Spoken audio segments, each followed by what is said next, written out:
जनै पूर्णिमामा हाम्रो घरमा पाक्ने क्वाटी केवल स्वादिलो परिकार मात्र होइन। विभिन्न गेडागुडीलाई अङ्कुरण गरेर बनाइने क्वाटी पोषक तत्त्वको राम्रो स्रोत पनि हो। तर अङ्कुरण गर्दा गेडागुडीमा के परिवर्तन हुन्छ? आउनुहोस् बुझौँ। क्वाटी एउटै दाल होइन, यो विभिन्न दाल र गेडागुडी जस्तै मुङ, मास, चना, भटमास, केराउ, राजमा र अन्य गेडागुडीलाई भिजाएर अङ्कुरण गराई पकाएर बनाइन्छ। प्रयोग हुने गेडागुडी ठाउँ र परिवार अनुसार फरक फरक हुन सक्छ। नेपालमा क्वाटीको सांस्कृतिक महत्त्व पनि ठुलो छ। जनै पूर्णिमाको अवसरमा क्वाटी खाने परम्परा धेरै नेपाली परिवारमा प्रचलित छ। काठमाडौँ उपत्यकाको नेवार समुदायमा यस पर्वलाई बुनी पुन्नीको रूपमा मनाइन्छ। यसरी क्वाटी हाम्रो खाद्य संस्कृति र परम्पराको महत्त्वपूर्ण हिस्सा बनेको छ।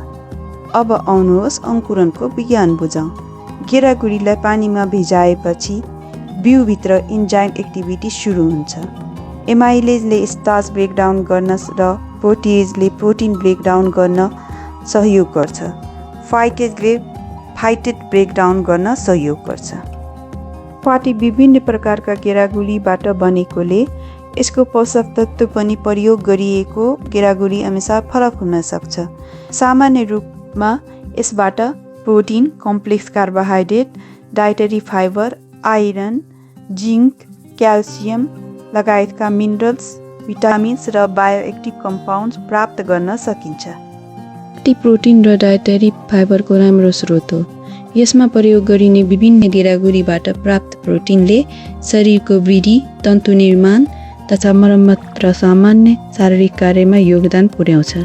त्यस्तै डाइटरी फाइबरले पाचन प्रक्रियालाई सहयोग गर्नुको साथै लामो समयसम्म पेट भरिएको महसुस गराउन मद्दत गर्छ। नेपालमै गरिएको एउटा वैज्ञानिक अध्ययनले क्वाटीको जर्मिनेसन पछि न्युट्रिसनल र बायोकेमिकल प्रोपर्टिजमा परिवर्तन देखाएको थियो। अध्ययनमा प्रोटिन, फाइबर र केही मिनरल कन्टेन्ट्समा वृद्धि तथा फाइटिक एसिड, tannin र oxalate जस्ता एन्टिन्युट्रिसनल फ्याक्टर्समा कमी देखिएको थियो।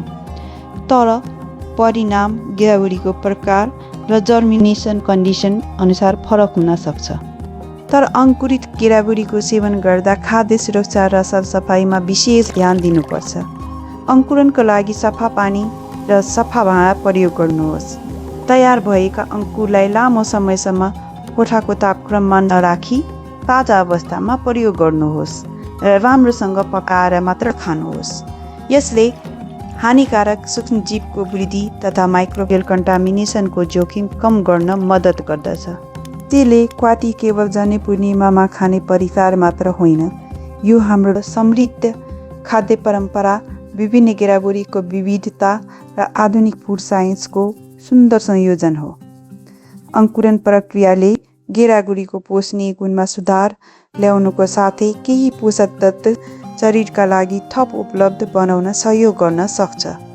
नेपाली मौलिक खानाका यस्तै वैज्ञानिक र पोषण सम्बन्धी जानकारीका लागि फुड वर्ल्डलाई लाइक, सेयर र सब्सक्राइब गर्न नभुल्नुहोस्। स्वस्थ खाउँ, वैज्ञानिक रूपमा बुझेर खाउँ।